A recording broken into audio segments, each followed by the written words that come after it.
இந்த வாழ்க்கையில எல்லாருக்கும் ஒவ்வொரு வகையான ஆசைகள் இருக்குது. ஒரு சில பேருக்கு பிசினஸ் பண்ணி பெரிய லெவல்ல அச்சீவ் பண்ணணும்னு நினைப்பாங்க. ஒரு சில பேரு நல்ல எக்ஸாம் எழுதி ஹையர் அஃபீஷியல்ஸ் ஆகணும்னு நினைப்பாங்க. அதுலயும் இந்த பிசினஸ் பண்றவங்க நெறையவே இன்வெஸ்ட் பண்ணியிருப்பாங்க. அப்படி அவங்க இன்வெஸ்ட்மென்ட் பண்ணியும் அவங்க பிசினஸ் ஒழுங்கா ரன் ஆகாட்டி, அவங்க ரொம்பவே தன்னம்பிக்கைய இழந்துருவாங்க. அப்படி ஒருத்தரு 15,00,00,000 நஷ்டம் அடைஞ்சு திரும்ப அந்த பிசினஸ்லயே ஒரு சில ஸ்ட்ராட்டஜிய மாத்தி தன்னோட நிறுவனத்த மிகப்பெரிய ஒரு பிராண்டா மாத்திருக்காரு. சொன்னா நம்புவீங்களா? அவரு அந்த நிறுவனத்த தொடங்குன வயசு 60 தான். இவரு தான் கிருஷ்ணதாஸ் பால். கிருஷ்ணதாஸ் பால் வெஸ்ட் பெங்கால்ல கமரிக்கட்டான்ற ஒரு கிராமத்துல பர்தவன்ற ஒரு ஊர்ல பிறந்திருக்காரு. இவரு லா படிச்சிருக்காரு. தன்னோட தந்தை பார்த்துட்டு இருந்த ட்ரேடிங் அண்ட் டிஸ்ட்ரிபியூஷன் பிசினஸ அவரு கவனிக்க தொடங்குறாரு. இவரோட ஃபாதர் 1947ல இந்த பிசினஸ் ஆரம்பிச்சிருக்காரு. ஒரு சில வருஷங்களுக்கு அப்புறம் பால் என்னன்னா இந்த பிசினஸ்க்கு அபர்ணா ஏஜென்சி அப்படின்னு சொல்லிட்டு 1974ல இந்த நேம நிறுவுறாரு.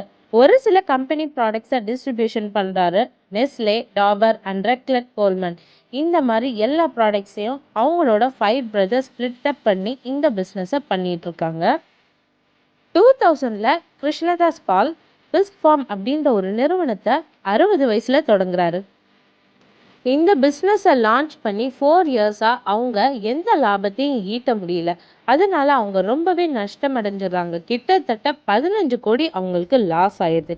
இதனால கிருஷ்ணதாஸ் பாலும் அவரோட மருமகன் விஜயகுமார் சிங்கும் சேர்ந்து ஒரு டெசிஷன் எடுக்கிறாங்க. கடைசி முயற்சியா ஒரு சில ஸ்ட்ராட்டஜிஸ் அவங்களோட பிளான்ல மாத்துறாங்க. பிஸ்க் ஃபார்ம் பிராண்டை பேன் இந்தியா முழுவதும் அவங்க ரீச் பண்ணணும்னு நினைச்சாங்க. ஆனா அது அவங்களுக்கு சக்சஸ்ஃபுல்லா அமையல. அதனால அவங்களோட செல்லிங் ஸ்ட்ராட்டஜிஸ்லாம் மாத்துறாங்க. ப்ராடக்ட் ஃபார்முலேஷன், பேக்கேஜிங் மெத்தட் இந்த மாதிரி என்டையரா எல்லா விஷயங்களையும் மாத்துறாங்க. அது மட்டும் இல்லாம 6 to 7 ப்ராடக்ட்ஸ் மட்டும் லான்ச் பண்றாங்க ஈஸ்டர்ன் இந்தியால. Eastern Indiana Odisha, Bihar, Jharkhand, west Bengal இந்த மாநிலங்கள்ல அவங்களோட ப்ராடக்டை லான்ச் பண்றாங்க. 2005ல டெலிவிஷன் ப்ரொமோஷனும் கொடுக்குறாங்க பிஸ்க் ஃபார்ம் பிஸ்கெட்ஸை பற்றி. அதனால அது சூப்பர் டூப்பர் ஹிட் ஆயிருது. பிஸ்க் ஃபார்ம் நிறுவனத்தை உருவாக்குன அபர்ணா குரூப்புக்கும் ஒரு மிகப்பெரிய மைல்கல்லா அமையுது. இந்த பிஸ்க் ஃபார்ம் நிறுவனத்தை உருவாக்குறதுக்கு முன்னாடி அபர்ணா குரூப் கொல்கட்டாலேயே மிகப்பெரிய distribution and fast food moving consumer ப்ராடக்ட்ஸை டிஸ்ட்ரிபியூட் பண்ணியிருக்கு கொல்கட்டா முழுவதுமா. அதாவது உணவுப் பொருட்களை ஒரு மிகப்பெரிய அளவுல விநியோகிக்கிற ஏஜென்ட்டா அபர்ணா குரூப் இருந்திருக்குது. அவங்க ஒரு சில ஸ்ட்ராட்டஜிஸ் மாத்தினால அடுத்த 4 வருஷத்துல அந்த கம்பெனி 200 கோடி லாபம் அடைஞ்சிச்சு. கிட்டத்தட்ட அந்த 4 வருஷத்துல அவங்க 55 ப்ராடக்ட்ஸ் லான்ச் பண்ணியிருந்தாங்க. ஈஸ்டர்ன் ரீஜியன்ல செகண்ட் லார்ஜஸ்ட் பிஸ்கெட் பிராண்ட் அப்படின்ற நேமையும் எடுக்குது. ஈஸ்டர்ன் ரீஜன் முழுவதுமா பிஸ்கெட் அந்த பிரபலம் அடைஞ்சனால பிஸ்க் ஃபார்ம் பிராண்ட் ரொம்பவே ரொம்பவே ரீச் ஆச்சு. அதனால மற்ற பிஸ்கெட் கம்பெனிஸ்க்கு மிகப்பெரிய நெருக்கடியை கொடுத்துச்சு, குறிப்பா பிரிட்டானியாக்கு. பிஸ்க் ஃபார்ம் பிராண்ட் வேற லெவல்ல சக்சஸ் ஆனனால அதோட பயணத்தை நோக்கி அடுத்த கட்டத்துக்கு போயிட்டு இருந்துச்சு பேக்கரி பிஸ்னஸ்ல. டிசம்பர் 2008ல பிஸ்க் ஃபார்ம் பிராண்ட் என்னன்னா ஜஸ்ட் பேக் அவுட்லெட்ஸ்ன்ற ப்ராடக்டை லான்ச் பண்ணுறாங்க. அதுவும் சூப்பர் டூப்பர் ஹிட் ஆயிடுது. 2009ல நார்த் ஈஸ்டர்ன் ஸ்டேட்ஸ்லையும் அவங்க எல்லா ப்ராடக்டையும் லான்ச் பண்ணுறாங்க. எல்லாமே சூப்பராக சேல்ஸ் ஆக ஆரம்பிச்சிருது. பக்கத்து நாடான பூட்டான்லேயும் அவங்களோட பிஸ்கெட்ஸை லான்ச் பண்ணுறாங்க. இந்த உலகம் முழுக்க கொஞ்சம் கொஞ்சமாக அது ரீச் ஆக ஆரம்பிக்குது. பிஸ்க் ஃபார்ம் சத்தீஸ்கர்லேயும் கம்பெனி ஓப்பன் பண்ணுறாங்க. இது பல வருஷமாக கம்பெனி ரன் பண்ணிட்டு இருந்த பிரிட்டானியா, பார்லே, ஐடிசி போன்ற கம்பெனிஸ்க்கு மிகப்பெரிய நெருக்கடியை உண்டாக்குச்சு. அது மட்டும் இல்லாமல் பிஸ்க் ஃபார்ம் ஒரு காம்படிட்டிவ் கம்பெனியாக வளர்ந்துட்டு இருந்துச்சு. இந்த தருணத்தில் தான் பிஸ்க் ஃபார்ம் கம்பெனி முழு நேர கம்ப்ளீட் ஃபுட் கம்பெனியாக மாறுச்சு. பிஸ்க் டு பேக்கரி ப்ராடக்ட்ஸ் பண்ணாங்க. அதுக்கப்புறம் கேக்ஸ், குக்கீஸ், ரஸ்க் இந்த மாதிரி வெரைட்டி ஆஃப் ப்ராடக்ட்ஸை அவங்க லான்ச் பண்ணாங்க. இந்தியாவிலேயே sugar free cream cracker and sour cracker பிஸ்கெட்டை இவங்க தான் இன்ட்ரடியூஸ் பண்ணாங்க. பிஸ்கெட்ஸில் வித்தியாசமாக சுகர் கம்மியாகவும் சால்ட் போட்டும் அவங்க தான் இன்ட்ரடியூஸ் பண்ணாங்க. 2009ல ஜஸ்ட் பேக்ட் அவுட்லெட் வெறும் 8 ப்ராடக்ட்ஸ் தான் லான்ச் பண்ணாங்க. அது நல்ல சேல்ஸ் ஆனனால நெக்ஸ்ட் இயர் 2010 மார்ச்ல அவங்க டார்கெட் 25 ப்ராடக்ட்ஸை லான்ச் பண்ணுறதா அவங்க தீர்மானிச்சாங்க. அந்த சேல்ஸும் நல்லா வேற லெவலில் ஹிட் ஆனனால 2011ல் அவங்க 100 அவுட்லெட்ஸை லான்ச் பண்ணி சக்ஸஸும் ஆனாங்க. Best form product all over north India side ரொம்பவே ஃபேமஸ் ஆனனால அவங்களோட ஐடியா நெக்ஸ்ட் சவுத் இந்தியா பக்கம் திரும்பிச்சு. அதனால அவங்க பெங்களூர் கர்நாடகாவில் 100 ஃபுட் ப்ராஜெக்டில் அவங்க ஒரு ஃபேக்ட்ரியை ஓப்பன் பண்ணணும்னு சொல்லிட்டு டார்கெட் வச்சாங்க. அதுக்காண்டி கர்நாடகா கவர்மெண்ட்டை அப்ரூவலும் கேட்டாங்க. அதன்படி அவங்க கன்ஃபார்ம் பண்ணிட்டு அந்த ஃபேக்ட்ரியை கர்நாடகாவில் ஓப்பன் பண்ணியிருக்காங்க 9th மார்ச் 2022. இதை ஓப்பன் பண்ணவங்க அங்கே உள்ள ஃபார்மர் சீஃப் செக்ரட்டரி ரத்ன பிரபா அப்படின்றவங்க. கிருஷ்ணதாஸ் பால் பெஸ்ட் ஃபார்மர் தன்னோட 60 வயசுல 2000ல் அவர் நிறுவினார். தன்னோட அயராத உழைப்பு மூலமா அவரோட பிராண்டை இந்த உலகத்துக்கு பூரா தெரிய வச்சாரு. அது மட்டும் இல்லாம 2020ல் அவர் அன்ஃபார்ச்சுனேட்டா இறந்துடுறாரு கோவிட் ரீசன்னால.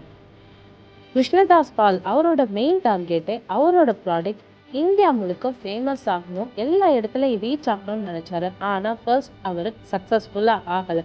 அதனால ஃபர்ஸ்ட் ஈஸ்டர்ன் ரீஜனில் அவங்க லான்ச் பண்ணி சக்ஸஸ்ஃபுல்லாக ஆனாங்க. அதுக்கப்புறம் வைட் ஸ்ப்ரெட் பண்ணி எல்லா ஸ்டேட்லேயும் அவங்களோட ப்ராடக்டை இறக்குனாங்க. அதனால ரிஸ்க் ஃபார்ம் ப்ராடக்ட்டு இந்தியா முழுக்க அவங்க கம்பெனி லான்ச் பண்ணணும், அவங்க ப்ராடக்ட் எல்லாமே வைட் ஸ்ப்ரெட்டாக ஆகணும் தான் அவங்களோட மிகப்பெரிய டார்கெட்டாக இருக்குது. கிருஷ்ணதாஸ் பால் பெஸ்ட் ஃபார்ம்ன்ற நேமை எஸ்ஏஜே ஃபுட் ப்ராடக்ட்ஸ்ன்னு மாற்றுறாரு. அதாவது தன்னோட பசங்களோட ஃபர்ஸ்ட் லெட்டரை அவர் எஸ்ஏஜேன்னு மாற்றிட்டாரு. அவருக்கு 3 பசங்க. இவர் நிறையா இனோவேட்டிவான பிஸ்கெட்ஸ் கொடுக்கணும் தான் இவரோட மெயின் டார்கெட். அதுக்காண்டி இவரும் இவரோட பசங்களும் ரொம்பவே ஹார்ட் ஒர்க் பண்ணியிருக்காங்க. நார்மலாக சுகர் பேஷண்ட்ஸ் சுகர் பிஸ்கெட் சாப்பிடவே கூடாது. அதுக்காண்டியும் அவர் சுகர் ஃப்ரீ பிஸ்கெட்ஸ் தயாரித்து லான்ச் பண்ணார். அது நிறைய மக்களுக்கு ரொம்பவே ஹெல்ப்ஃபுல்லாக இருந்துச்சு. 2023ல் இந்த கம்பெனியோட ரெவென்யூ 2100 crores ரொம்ப பெரிய அச்சீவ்மெண்ட்டை பண்ணுச்சு. எஸ்ஏஜே ஃபுட் ப்ராடக்ட்ஸோட பாப்புலரான brands Top, Marie, Googly, Spicy, Just Ginger, Bourbon, Royal Cream, Cheese Cream. அது மட்டும் இல்லாமல் freshly made snacks, bread, sandwiches, just bake ப்ராடக்ட்ஸில் dessert items, cakes, pastries, muffins இந்த மாதிரி எல்லா ப்ராடக்ட்லேயும் அவங்க கால் பதிச்சிருக்காங்க. எல்லாருமே 60 வயசில் ரிட்டையர் ஆகணும்னு நினைப்பாங்க. ஆனால் கிருஷ்ணதாஸ் பால் தன்னோட 60 வயசில் தான் ஒரு புது தொழிலை தொடங்கி அதில் நஷ்டமும் அடைஞ்சிருக்காரு. ஆனாலும் அவர் கொஞ்சம் கூட மனம் தளராமல் தன்னோட கனவை நோக்கி போனனால தான் அவரால் இவ்வளோ பெரிய சாதனையை புரிய முடிஞ்சிச்சு.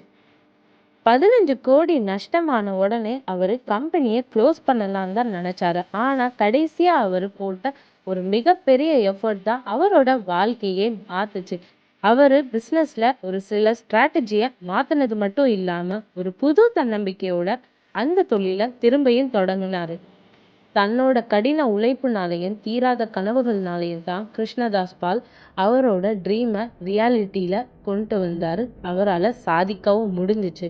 அது மட்டும் இல்லாமல் நீங்கள் பண்ணுற பிஸ்னஸில் இந்த மாதிரி ஏதாச்சும் ஃபெயிலியர்ஸ் அடைஞ்சிங்கன்னா அதை நினச்சி நீங்கள் ரொம்பவே கவலைப்படாதீங்க. அடுத்து நீங்கள் ஃபர்தராக என்ன ஸ்டெப்ஸ் எடுத்து சொல்யூஷன் கண்டுபிடிச்சா அந்த பிரச்சனை தீருமோ அதுக்கான தேடுதல் உங்கள்கிட்ட இருக்கணும். அப்போ தான் உங்கள் வாழ்க்கை அடுத்த கட்டத்தை நோக்கி பயணிக்கும். அதனால நீங்கள் எந்த சமயத்துலையும் உங்கள் தன்னம்பிக்கையை மட்டும் இழந்துடாதீங்க. உங்கள் கனவையே நீங்கள் விட்டு கொடுக்கக்கூடாது. சாதிக்கிறதுக்கு வயசு ஒரு தடையே இல்லைன்றது இந்த கதையின் மூலமாக எல்லாத்துக்கும் புரிஞ்சிருக்கும். கிருஷ்ணதாஸ் பால் அவர் வாழ்க்கையை சரித்திர வாழ்க்கையாக வாழ்ந்து நம்ம உலகத்துக்கு எல்லாருக்கும் ஒரு படிப்பினையாக கொடுத்துட்டு போயிருக்காரு. நீங்கள் சாதிக்க தடையாக இருக்கிறதுக்கு முக்கியமான 2 விஷயம் இருக்குது. ஃபர்ஸ்ட்டு நீங்கள், இன்னொன்று மற்றவங்க உங்களுக்கு சுற்றி இருக்கிற ப்ராப்ளம்.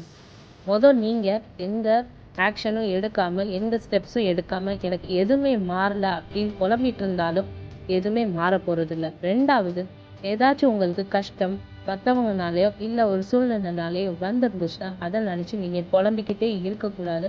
அதுக்கான சொல்யூஷன் நீங்கள் தேடினா தான் உங்கள் வாழ்க்கையில் அடுத்த கட்டத்தை நோக்கி நீங்கள் போக முடியும். உங்கள் கோலை நீங்கள் அச்சீவ் பண்ண முடியும். அதனால எந்த சூழ்நிலையிலையும் உங்கள் தன்னம்பிக்கையை இழந்துடாதீங்க. கண்டிப்பாக எல்லாரும் ஒரு நாள் உங்கள் வாழ்க்கையில் உங்கள் லட்சியத்தை அடைஞ்சே தீருவீங்க. இது யாருக்கு யூஸ்ஃபுல்லாக இருக்கும்னு நீங்கள் நினைக்கிறீங்களோ உங்கள் ஃப்ரெண்ட்ஸ் அண்ட் ஃபேமிலிக்கு கண்டிப்பாக ஷேர் பண்ணுங்கள்.